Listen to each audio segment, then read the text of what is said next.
Good morning, everyone. I'm so thankful so many of you could join us today. I'm Kaylee Hoot with ActSafe, and this session is the science of crowd management, safer crowds, and safer work. So let's go ahead and get started. First off, this is our webinar evaluation QR code. We would appreciate any feedback you have about the webinar. If you complete the evaluation, you can be entered for a chance to win one of two $25 e-gift cards. The QR code will come up again at the end of the webinar, and I will remind you at that point as well. So rather than doing a live Q&A at the end, we are collecting questions throughout the webinar using the QR code on the screen. We often don't get enough time to go through everyone's questions and dedicate the time needed for each question in a live session. So this way we can make the time for all of these. I will send a full list of the questions and answers with the recorded version when we send it out about a week from now.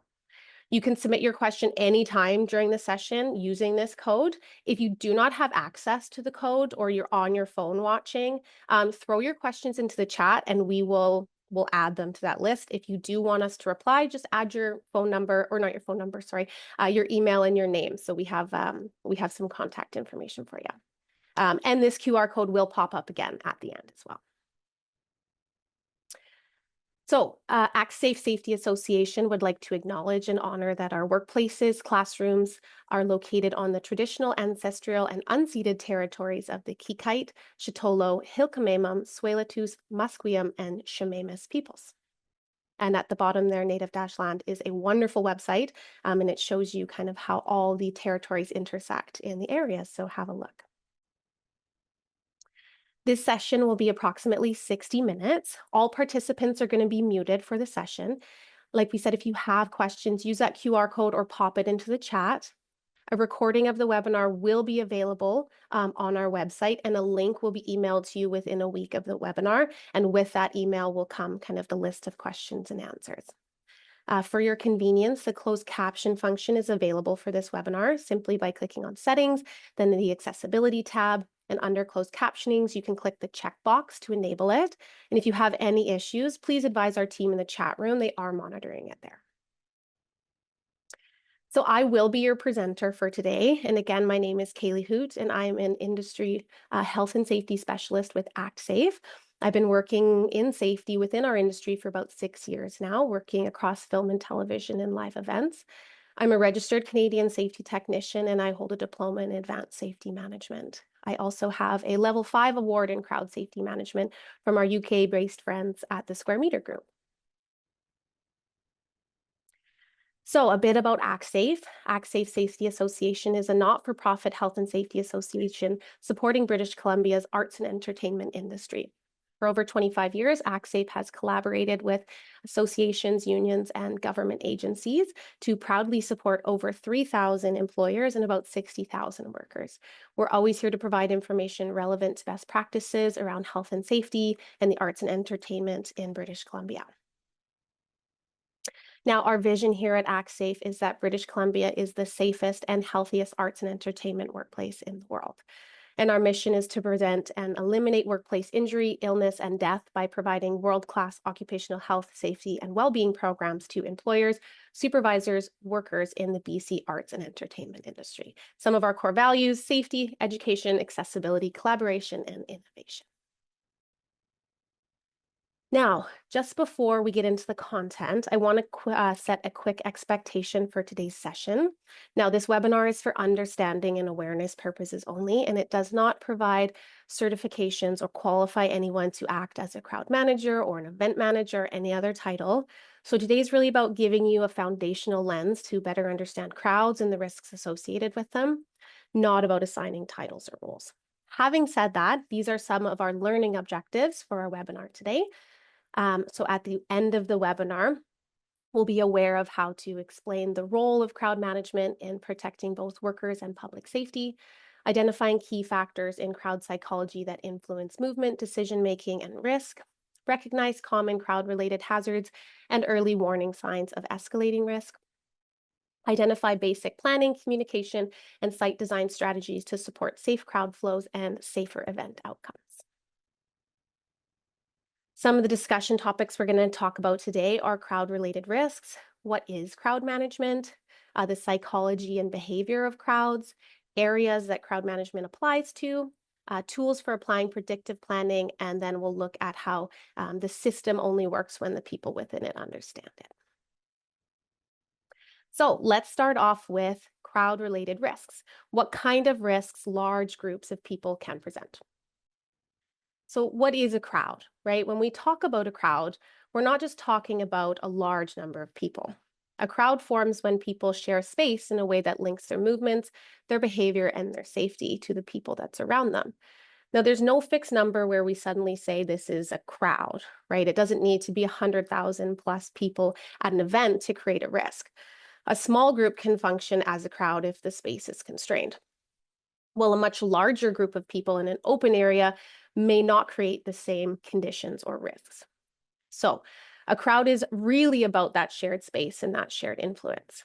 And once people begin responding to the same environment, the same routes, and the existence of other people around them, then they could be functioning as a crowd. And once that happens, the next question is not how many people are there, it's how closely they're sharing that space together. And that's where density comes in. Now, density is a spatial condition as a result of a crowd. It's one of the most crucial conditions affecting the safety of patrons, workers, and the public, and one of the main reasons why crowd-related injuries do occur. Now, once people are sharing space in a crowd, density tells us how tightly that space is being occupied. And that matters because as density increases, the amount of space available to each person is going to decrease. And we can look at that in two different ways. So physical density is an object measurement of how many people are in that area, usually described as people per square meter. How many people do we have per square meter of that space? So if the same number of people are moved into a smaller space, physical density is going to increase because each person has less room to move. Now, perceived density is subjective. It's an individual experience of how the crowd feels in that space. So even in large areas, people may still feel crowded if they're surrounded by other people, if they have limited visibility or they're restricted in their movements. And as density increases, people lose that freedom of movement. They have less ability to step away or change direction or create any more personal space. And as that happens, movement starts to become more interdependent, meaning one person's movement begins to affect the people around them. And at that point, this is where conditions can start to shift. And the crowd is no longer a group of people that's sharing a space. It's now a crowd whose behavior and risk profile are shaped by their density. So now that we've looked at density, we can move into looking at how transference of movement would work. So once the crowd gets dense enough, small movements are going to start passing from person to person. Maybe a lean or a stumble or a shift in balance doesn't stay so isolated into one person anymore. It's going to start to move through the group. And that's where we start to see what we call a crowd sway. So where people begin moving together as one connected mass. This can be side to side, forwards and backwards.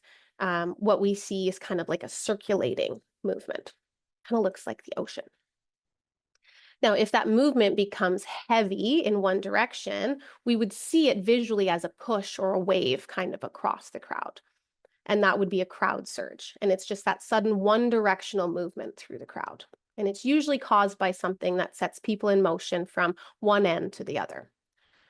And at that point, people are not really moving by choice anymore, right? They're being moved by the pressures around them.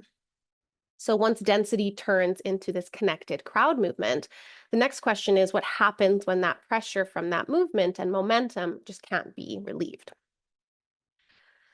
So this is where that pressure becomes dangerous, right? If that sway or that surge keeps building and people can't recover their balance, or there's nothing to stop that momentum, people may fall to the ground or be squeezed between other people, or maybe an object like a wall or a barrier.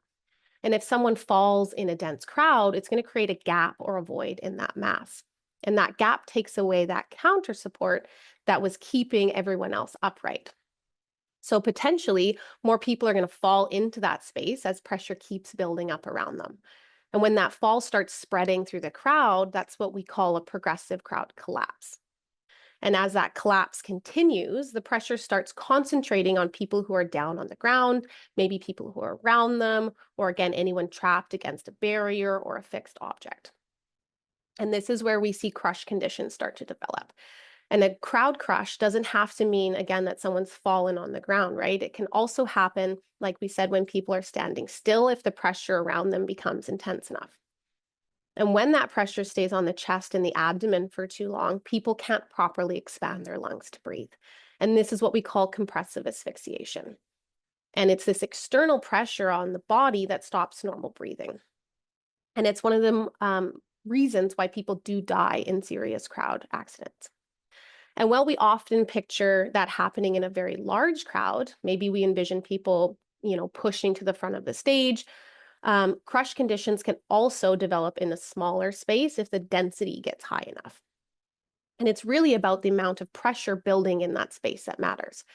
Another way people can get injured in crowd-related situations is during emergency conditions. So people need to get out of the building quickly. They cannot move fast enough through the available exits.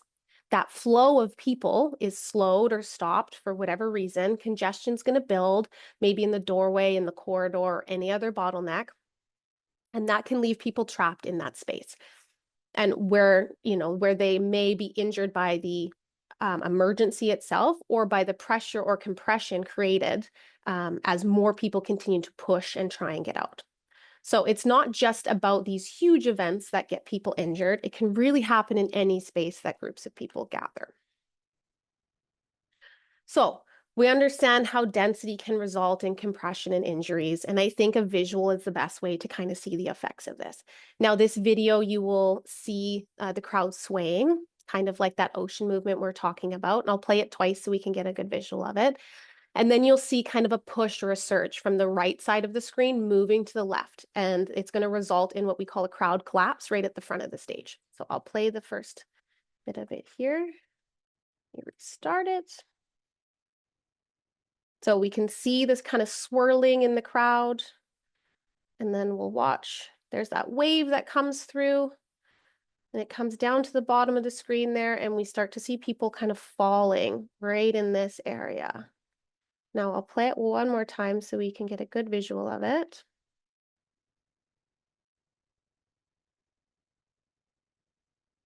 We see the wave coming through. And right up to the front, we have people on the ground right at the front there. So I hope we got it. We understand that risks come with large groups of people. Now I want to talk about the management system aimed at decreasing these risks. Now, before we jump into this section, I want to explain that there is a difference between crowd management and a crowd manager, right?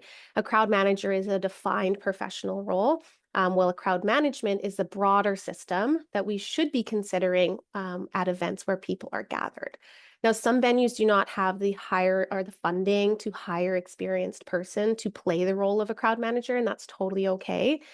What we do see at large scale events, things like major festivals, sporting events, stadium tours, they have environments that are typically supported by dedicated crowd managers or dedicated people who are trained professionals. They have security teams and really detailed operational planning.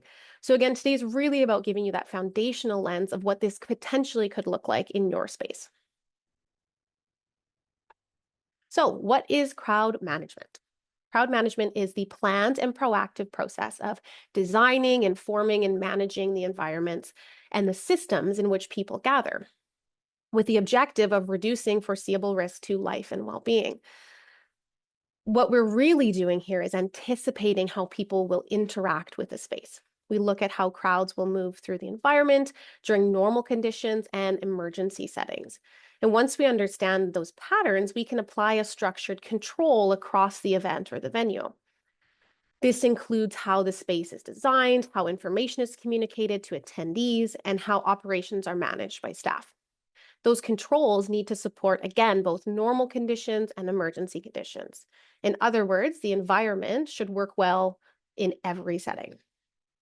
And it should still be functionally safe if something unexpected is to happen. So this field is actually a very large body of knowledge. The science and research around crowd behavior is extensive and extremely interesting, and it's relatively new to Canada. They've been doing it in the UK for a very long time, so we're bringing some of that information over here. But we just don't have enough time to cover even 10% of it. So what I'm hoping is that it sparks some curiosity in everyone and encourage you all to look a little bit further into this and learn a little bit more about it. An important thing to recognize is that crowd management is scalable. It is absolutely not just for major events and major and large events. The same principles can apply in small seated venues, community events, municipal spaces, and everything in between. What changes is the level of formality. We still need to think about movement and behavior and safety. Those things are important regardless of the size of your event or your experience with this principle of crowd management. So the goal is not to apply this big system into a small space. It's about applying the right level of planning for the event that's in front of you. Again, even small spaces can have emergencies, congestion, confusion, blocked exits, or delays in response. One thing we need to understand about crowd management is that it is never siloed, right? It's often bigger and more connected than people first assume because it reaches into event operations, emergency planning, public safety, communication, staffing, access, response. So this is really important as a reminder for crowd management that it needs to be thought through a wider lens and a wider picture. Even when the approach is scaled to fit the size of your event, let's say it's small, it still needs to be considered as part of a larger and connected system. If we do think about it as something smaller or more isolated than it really is, we can really miss how much coordination and cooperation actually depends on the system of crowd management. So let's look at why we put an effort into crowd management when there's so many competing priorities for your event. First off, it comes down to your duty of care. If we're inviting the public into a space that we control, we are responsible for taking reasonable steps to keep them safe. The reality is we have a lot more control over over our workers than we do the public. We can train our staff, we can position them, we can give them super clear direction, but we can't control how every individual person, especially those we don't pay, will behave. So we have to set up a system that's going to keep them safe, right? And at the same time, we have a due diligence obligation to our workers and our volunteers. And this means identifying hazards, assessing risks, and putting in controls before something goes wrong. Now, crowd management is one of those systems that help us do exactly that. And this system also helps us reduce friction points that lead to conflict or aggression. It's going to support clearer responses in emergencies and create an environment that feels more predictable and less stressful for both workers and the public and patrons who come. So when crowd management is well done, it shows that we've taken reasonable steps to manage foreseeable risks, and it supports safer outcomes across the board. So now that we know what crowd management is and why we want it in place, what I also want to frame here is that crowd management is a tool. So it's not just a single person or a policy or even just a science. It's something that we deliberately utilize to produce a desired outcome. So before we get into the practical implementation side of things, we need to spend a little bit of time understanding a crowd itself. And that takes us into the crowd psychology and behavioral aspect. Let's address this idea of panic because it comes up a lot. We see it presented in media quite often, and it really shapes how we perceive crowd behavior, and often in a way that's kind of unhelpful. So early crowd theory assumed that people lose rationality in groups, but the evidence we have now really points us in a different direction.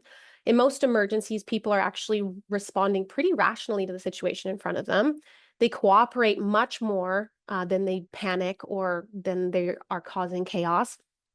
So why does it sometimes look like panic in the media or on videos? Now, from a human perspective, it does make sense. When a person is presented with an emergency situation that's a threat to their life, they start to look for safety, right? They're scanning for cues, they're looking for exits, following information, and moving towards whatever seems safest. Now, we scale that up across a large group of people, and if we all experience that stimulus at the same time, we're going to reach the same logical conclusions and move towards those same cues. And if that movement hasn't been well planned for, it can start to look quite chaotic. But what we're seeing is not irrational behavior. It's actually very predictable and a goal-directed response to a perceived threat. And once we understand that, it gives us a much better starting point for how we can use this understanding of rational shared response to prepare and design an event with safety in mind. So now that we've talked about the fact that crowds are rational and they can be quite predictable, we also want to talk about the two broad ways to understand a group of people gathered in one place. And the first is a physical crowd, and this is simply people in proximity to each other without any shared or social identity. We can think about it as a train station during rush hour. Everyone's in the same space, but they're there for different reasons. They're going to different destinations, and they're operating mostly as individuals. Their behavior is guided by their personal goals. And the second type is a psychological crowd. And this is where something shifts, right? Individuals begin to define themselves as no longer as I, but as we. We are going to a Taylor Swift concert. We are supporting our team. We are attending a festival. And that shared identity is important because it starts to become active. And when it becomes active, people begin to orient their behavior around group norms. So instead of just individual preferences, we're starting to see people coming together.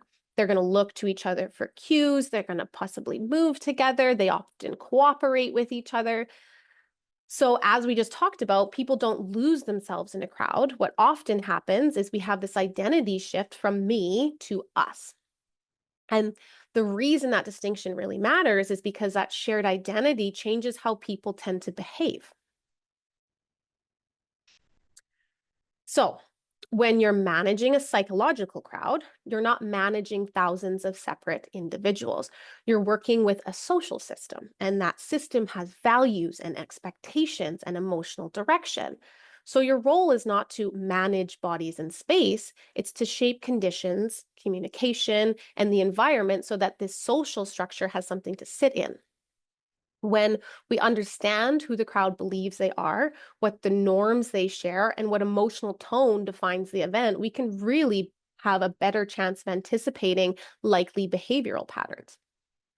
It's going to allow us to design better systems, to brief our staff more effectively, and align messaging with how the crowd sees themselves. When we understand the science, we move away from this outdated idea of panic and chaos and control, and we move towards a more structured model where behavior is patterned, it's selected, and the response is managing the environment that they're in. So sadly, we don't have volume today, which is tragic, but I'm going to play you this video. It's a really good example of staff using their understanding of social identity to influence a crowd. In this clip, there's no volume on it. I will send it afterwards as a link so you guys can see it in the chat. It's basically we're all singing an ABBA song, and a crowd is stuck and they're waiting to leave an event. So instead of treating it as a control problem, the organizers are leaning into their understanding of the crowd's shared identity, and they're using the music to kind of shift that atmosphere. So let me play it. I know there's no volume, but we can get a good idea of it. Let's restart it here.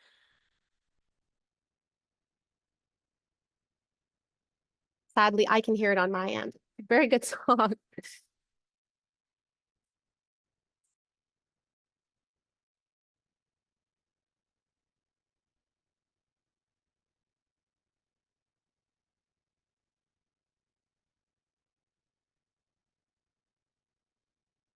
So basically what's happening is we have the organizers playing an ABBA song through this speaker here. Everyone is stuck and they're waiting to leave. They can't get out. Maybe they're waiting for a train.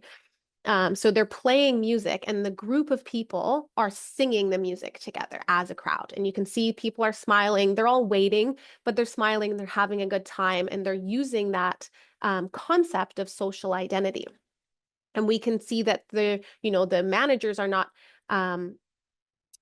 they're not just in the space, but they're using the emotional tone of the crowd to keep everyone kind of calm, cool, and collected. So I will put that in the chat because it's such a cool video. So we've looked at how crowds are predictable social systems. Now the next is understanding what those systems consist of. And this brings us to a crowd assessment or crowd profiling, whatever you'd like to call it. And a crowd assessment is just a really structured look at who's in the space and how they're likely to behave, both again under normal operating conditions and under stress or emergency conditions. And you're going to hear me repeat that 40 times in this webinar. We look at characteristics that influence movement patterns, density distribution, decision-making, and responsiveness to instructions. Every crowd carries different behavioral tendencies. We consider how the audience is likely to react given our understanding of their social system. So really, it's about behavioral forecasting, and that forecasting directly shapes how we're going to design the management system components for it. So if we understand how who the crowd is, and how they're likely to move and respond, we can design an environment that supports safe outcomes instead of reacting to problems after they emerge. So when we're looking at a crowd, the first thing we're really asking is very simple. Who are the people that are in front of us? We want to start with their intent and their energy. Why are they here? What kind of atmosphere comes with that? Is it a seated performance or a competitive sporting event, high energy concert? Maybe it's a children's show. All of these are going to feel really different controls for all of these. But we also look at the group identity, right? So because this can really shape their behavior. Are people arriving as individuals or small groups? Are they part of a really strong, connected fan base or community? From there, we want to look at things like age, cultural, and social dynamics, how familiar people are with this type of an event. So a crowd made up of mostly experienced attendees may behave very differently from a group of people who are there for the first time, right? And then, of course, we look at things like alcohol or substance influences, because that can really affect people's judgment, their reaction time, and then how people react to stress and direction. So before we get into this movement and layout and operations, crowd assessment starts with this understanding of your social group, because that is what helps us anticipate how the crowd may respond to our systems. So why does it matter that we do an assessment well? Now, these assessments are going to directly shape the controls that we put in place. They influence staffing numbers and staffing positions. They determine role clarity and supervision levels. They inform zoning plans, capacity limits, flow management strategies. They're going to shape your communication styles, your timing, your tone that you use. They'll help define monitoring thresholds, maybe escalation triggers, and they're going to inform your emergency planning. It's going to help us assess the level of medical support required, whether increased municipality coordination may be needed, what communication pathways need to exist with things like your police, your fire, your EMS. In short, profiling tells us how to build a management system around the crowd, instead of expecting the crowd to adapt to a poorly designed system. Now, it's really the purpose of this assessment is to translate this behavioral prediction into an operational design. So if we can predict it with a strong degree of accuracy, what a crowd is likely to do based on crowd psychology and their behavioral profile, we can take a lot of the guesswork out of planning. So if we can predict it, then we can shape it. And if we can shape the environment that the crowd exists within, we dramatically increase the likelihood of the outcome that we want. Now, this means safer conditions for staff, for patrons, and for the public. So the next step is looking at the areas that we can shape. What are the specific areas of the event environment that we can design and structure to align with the profile of the crowd and to help the system work more seamlessly, right? And this is kind of the area that we're moving into next. So these are areas of crowd movement. So before we talk about how we shape crowd conditions, we first need to look at where those conditions actually exist. And these are kind of the 5 key areas of your crowd's journey. So we have zone X, ingress, circulation, egress, and dispersal. And each one has its own movement patterns, pressures, and risks. Each one affects how the overall system functions. And there's a lot more depth to each one of these than obviously we can cover today. So I'm going to do a very high level overview of each one of these areas and kind of why they matter. Then later we can connect that back to the different ways that we can shape those environments to support our safety goals. So zone X, or the last mile, refers to the area just outside the event perimeter, where people are going to arrive and gather and organize themselves before entering into this controlled event space. Now, this isn't a fixed distance around the event. It usually includes things like transit stops, parking areas, sidewalks, streets, other public spaces where people are going to accumulate before they enter your event. This is where people are already engaging with the event even before they get inside. This might be meeting friends, grabbing food, buying merchandise, parking your car, or simply just figuring out kind of where to go next. And even though this space sits outside of your formal event boundary, it's still going to be functioning as part of your event system because the people there are there for your event. And we can think back to our duty of care and recall our obligation to take reasonable steps to keep them safe. So there is a responsibility to think about what is happening in this space, especially when the risk is foreseeable and where the event has influence in that space. This is also the point where people are going to begin to shift out of their commute mindsets and into the event experience itself. So now that we know what we're talking about, let's look at why Zone X matters. From an operational point of view, Zone X is one of the most overlooked areas that we do get to shape. It has major influence on how demand reaches your site, which means it can also affect how much pressure the rest of your system is going to inherit. From workers' safety point of view, it's often where staff first begin interacting with your patrons. If this area has not been planned well, your workers are left managing uncertainty in a space with a lot of competing demands. Zone X needs to be planned through an emergency lens, just like the rest of your event. What happens if someone becomes ill, the weather changes, or a route is blocked, or people need to be redirected? Those issues can start here just as easily as they can start inside of your event footprint. Most importantly, because this area often sits across shared spaces, it usually requires a lot of coordination beyond the event site itself. Now, this can be with groups like your transit, your local authorities, your emergency services, maybe nearby property owners, all of those things. So when Zone X is planned with intention, it's going to strengthen that whole system.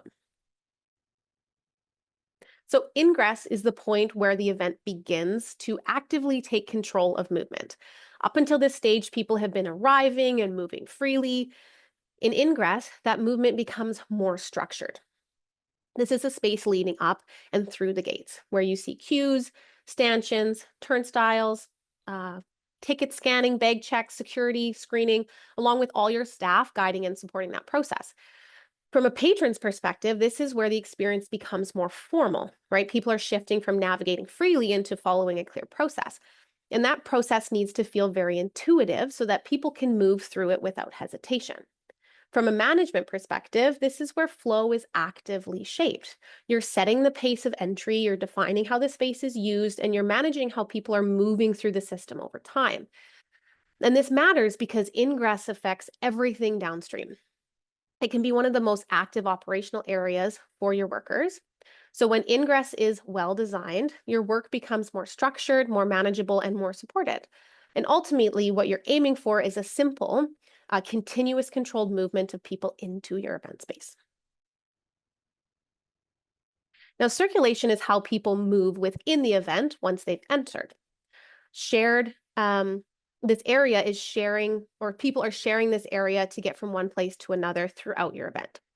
In large venues, this might mean your concourses, your stairs, your ramps, maybe gathering areas where people are moving between their seating, their food, beverage washrooms, any activations, any other destinations that they're going to.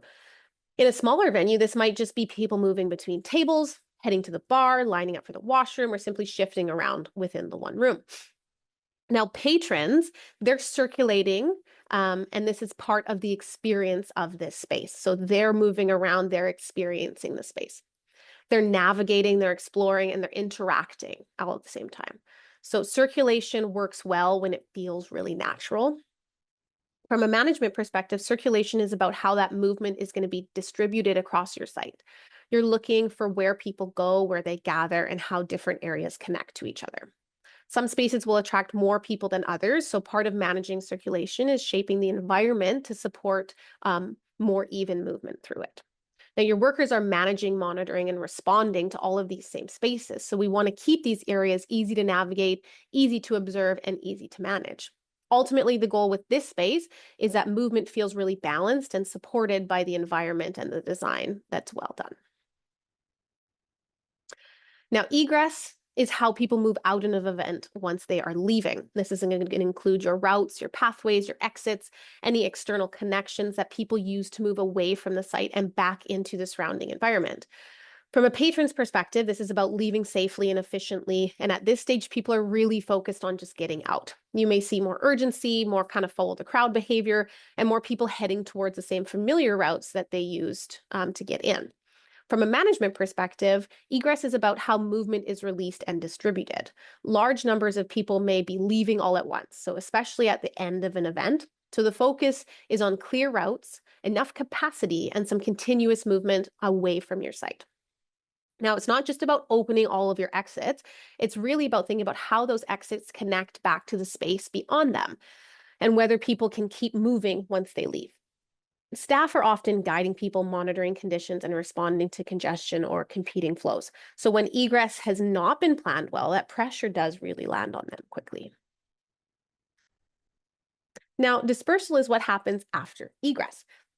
This is a point where people have left the site, but the movement is still continuing through the surrounding area. From a patron's perspective, this is a part where people are shifting back into their everyday decision making. They're figuring out how they're getting home, whether they're meeting up with someone, maybe they're waiting for transit. From a management perspective, dispersal is about getting people out, it's not about getting people out of the venue itself. It's more about how the event releases people back into the wider environment. You're looking at where people are spreading out, where they may linger, how the event connects to things like transit, sidewalks, roadways, parking, or nearby gathering spaces. This is also where coordination, again, becomes really important. Thinking back to your zone X, your event may not have control of this area, but the crowd conditions are still being created by the event. So the planning often needs to extend beyond the site itself.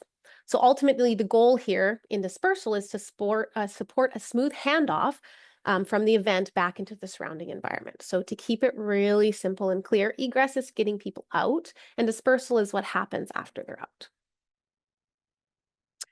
So as we look across these areas from zone X all the way through to dispersal, I want to zoom back out for a moment and look at how these spaces and these conditions within them obviously do not work in isolation. They're going to function as one connected system. So what happens in one area affects the conditions in the next. And many of these spaces serve more than one purpose over the life of an event. So if we want better safety outcomes, we cannot look at areas one by one by one. We have to understand how they work together as a whole system. And in that connected system, it's important to remember that we have to plan for two things, right? And I've been saying this almost every second slide: normal operating conditions and emergency conditions. And the goal is that the system is going to work in both. A route that works well under normal conditions may not work the same when conditions change. And that's why emergency planning needs to be built into every phase of the crowd's journey, from arrival all the way to dispersal. So we talked earlier about different coordination and different partners and departments and planning areas. So I hope we can start to see how this creates a lot more nuance in the designing and planning of these spaces, because there can be so many different things that need to be planned for within one space of an event. So now that we have started to understand the crowd and the spaces that we're working with, we can move into the next question. So how do we actually shape these spaces? And this is where predictive planning starts to become quite practical. Like we've seen, crowd outcomes are most of the time predictable with the right understanding and the right evaluation, which means if we can predict it, we get to shape it by using the tools in the environment to structure how information is presented to people. And this is what we look at as predictive planning. We create intentional conditions to achieve a desired outcome. Now, today I'm only going to focus on 4 of these tools: communication, wayfinding, physical zoning, and environmental design. And there's many, many more tools and layers to all of this that we cannot obviously cover in one session. And truly, each one of these could be its own course. But what I want to do is keep, again, high level, pique your interest, show you how 4 of these tools can help shape crowd behavior across all the stages of movement. And again, they work together as one system, like we just discussed. All of these tools need to be able to not only function in normal conditions, but also in your emergency conditions. Now, the first tool we're looking at is communication. And just to be clear, in this section, I'm talking specifically about communication with the crowd, so not internal communication between staff and agencies. We will come back to that a little bit later. But public-facing communication starts long before anyone arrives on site. So it includes things like your website, your ticketing information, confirmation emails, reminder texts, social media blasts. And all of that does more than just share information with your patrons. It's going to help shape expectations, right? It can influence when people arrive, where they go, what they bring with them, and how they expect to interact with that space. That makes communication one of the first tools we get to use to shape behavior and support these safer crowd outcomes. Now, for example, early communication can help distribute maybe arrival times, right? Maybe direct patrons to event parking. Maybe we give them a map of the event grounds, so it's helpful when people are trying to plan their route. Now, once people arrive, communication continues through signage, screens, announcement, maybe staff direction. If certain areas tend to become congested, clear messaging can redirect movement towards alternate routes, maybe some unused spaces, and that can reduce pressure in one area and support better distribution of people kind of all across the site. So the key point here is that communication is not just reactive, it's quite predictive. And even when communication needs to be used in real time or maybe in an emergency condition, that response in that system should have already all been planned in advance. Now, wayfinding is a form of communication, but it's so central to crowd movement that it really deserves its own focus. It's about how people understand where they are, where they need to go, and how to recognize the right routes while they're moving. Now, in a crowd, people are not really going to stop and read really detailed instructions all the time. They're scanning for, they're scanning quickly for visual cues that are going to help them make decisions as they go. And that's why wayfinding relies on things like overhead signs, ground markings, lighting, landmarks, color coding, maybe again, staff handheld signs at key points. Now, in a smaller venue, this might mean clearly marking entrances for washrooms, bars, exits, maybe coat check, or using simple signs so that people are not stopping in walkways to figure out where they go. Now, these elements make the space a lot easier to read. In ingress, for example, strong wayfinding can help people distribute towards all entry points instead of moving to kind of the first one that they see. In circulation, clear routes, washrooms, food areas, exits, alternate paths can reduce hesitation and kind of keep people moving, right? So wayfinding helps us shape movement through the environment itself. And when it works well, people move intuitively, they hesitate less. And again, emergency planning wise, we want to make sure people know what they're looking for. Now, the next tool is physical zoning, and this is how we divide space and how we assign function within an event environment. It can include things like barrier systems, stanchions, fencing, scan points, access control areas. Maybe we have VIP in there as well. And at its core, zoning tells people how the space is meant to be used. It shows where to line up, where to move through, where to wait, and where the boundaries exist. Now it matters because people respond quite strongly to physical cues. When the space is clearly organized, movement tends to be smoother and more predictable. In a small venue, this might, say use stanchions to shape a queue, keeping merchandise and food away from main walkways, making sure that waiting areas don't block entrances or exits, that kind of stuff. So physical zoning is really about guiding behavior through the layout itself. And when it's planned well, the space is easier to understand and easier to manage from a management point of view and from a patron point of view. Now, the last tool is environmental design and layout. And this is about how the physical space shapes movement without needing to consistently direct people. It's going to look at how your routes, your sight lines, your boundaries, your seating, your washroom, food and beverage, any other amenities are going to influence where people go and where they tend to gather. So people will naturally move towards what they need and what they can see, and what feels most comfortable to them. So the placement of these features or activations has a direct effect on your circulation, your dwell time, and your distribution across the site. In smaller venues, this might mean thinking about where your bar is placed, whether people are lining up across a main walkway, or whether your merchandise table kind of creates crowding near an entrance or a washroom or something like that. In a larger event, this might mean spreading out your washrooms, your food, your seating, any attractions across the site so that movement is more balanced and the pressure does not all build up in one area. So environmental design is not just about how the space looks, it's about how the space functions and works well. And when it's well planned, that movement again feels really intuitive, the site is easy to use, the crowd patterns become more predictable, and you have the ability to manage. Okay, so up to this point, we've been talking about systems, how we design spaces, shape movement, and plan for different conditions. But that system only works if the people within it understand how to support it. So a consistent event environment relies on that system that connects these people, the information, and all the decision making. And that system is likely your internal communication and your command structure.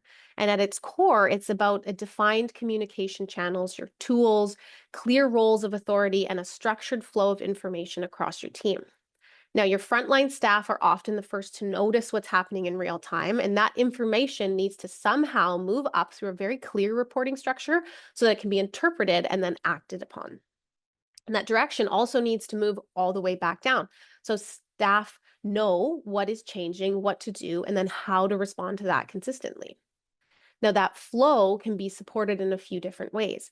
It might be like walkie-talkies, radios, it might be safety briefings, toolbox talks, training your supervisors. Maybe we have control points, or maybe you have a really formal command procedure structure, and that's great as well. But the tool matters less than the clarity of the system itself. So people need to know how to communicate, who to communicate with, and what happens once that information gets passed on. This is what supports that coordination across all of these areas and allows the event to function as one connected operation. And again, this needs to work and be super well understood, not only under normal operating conditions, but when conditions change. So when something happens, there's really no time to figure out your communication pathways in that moment. It needs to already be very clear and in place and working very well. And this is where staff training becomes so crucial because staff are the system working in real time. The plan, the layout, the procedures create the structure, but the staff is what makes that structure function moment to moment. Now, training matters because it creates that consistency and that understanding. It helps staff understand your structure and helps them feel confident in their roles. And they will also know how the space is meant to work and then how to respond within that space.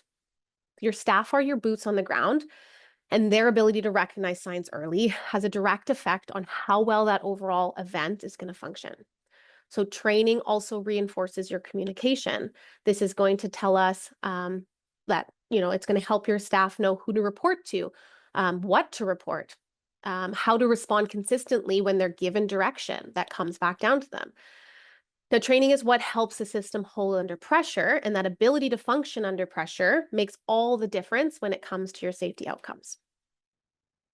So now we understand why training matters. The next question is, what does staff actually need to know before they step into an event environment? This is, again, also part of your due diligence, meaning we're taking all reasonable steps to identify foreseeable hazards, assess the risks, and put controls in place to protect our workers.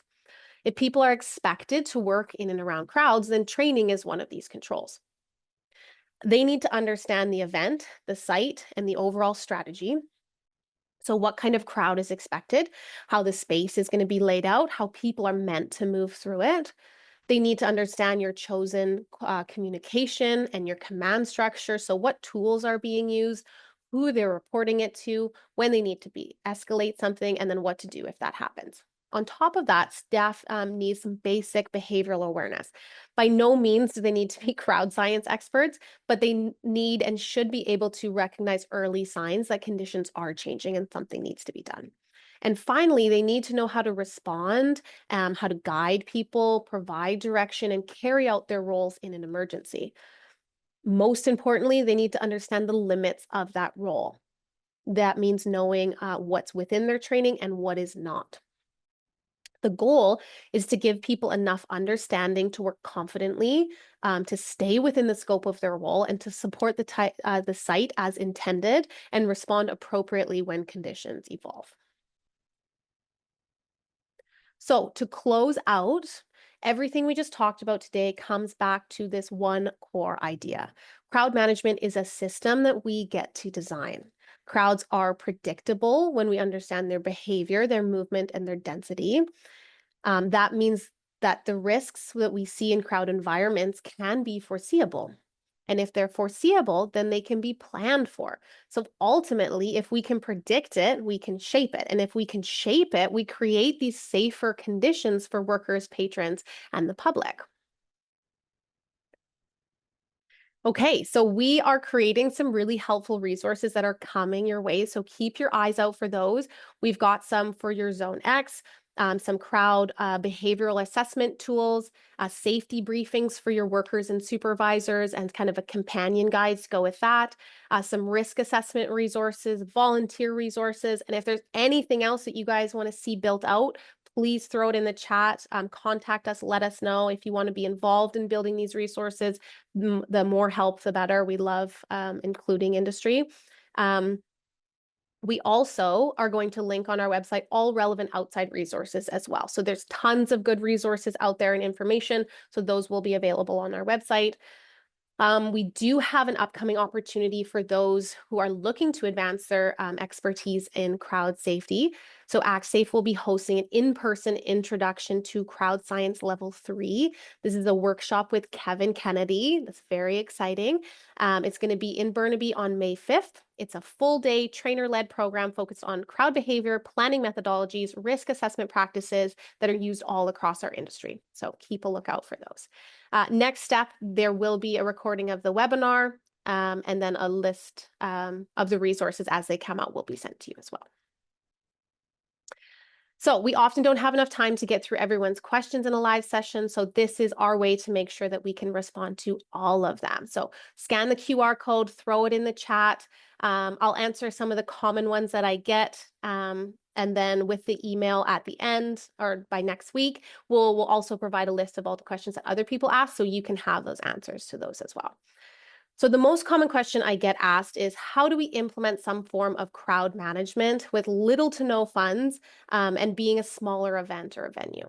And my answer is usually you're probably already doing some form of it, right? We're just looking at more of a formalized way of looking into it.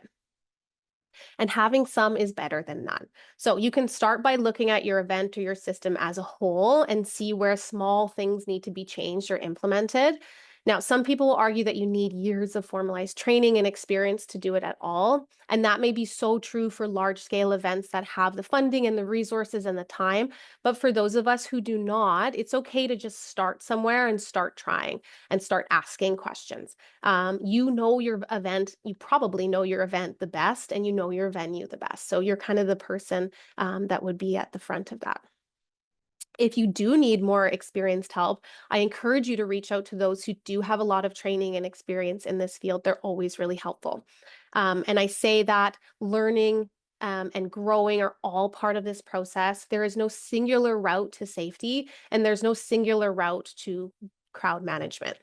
Learn as much as you can, share as much information as you can, and reach out to those who are willing to help you learn and grow along the way. And here at ActSafe, we are those people. We're always happy to help in any way that we can. So please reach out if you have questions or concerns about your space. And finally, be kind and gentle to yourself and others who are still learning. Knowledge shared is so important, and it's really how our industry continues to grow. So let us know how we did. Comments, concerns, they're all welcome. I'm going to leave this up for a minute or so, and then I'll switch off to the next page. So please grab out your phones, click the QR code, give us a little bit of feedback. We'd love to hear from you.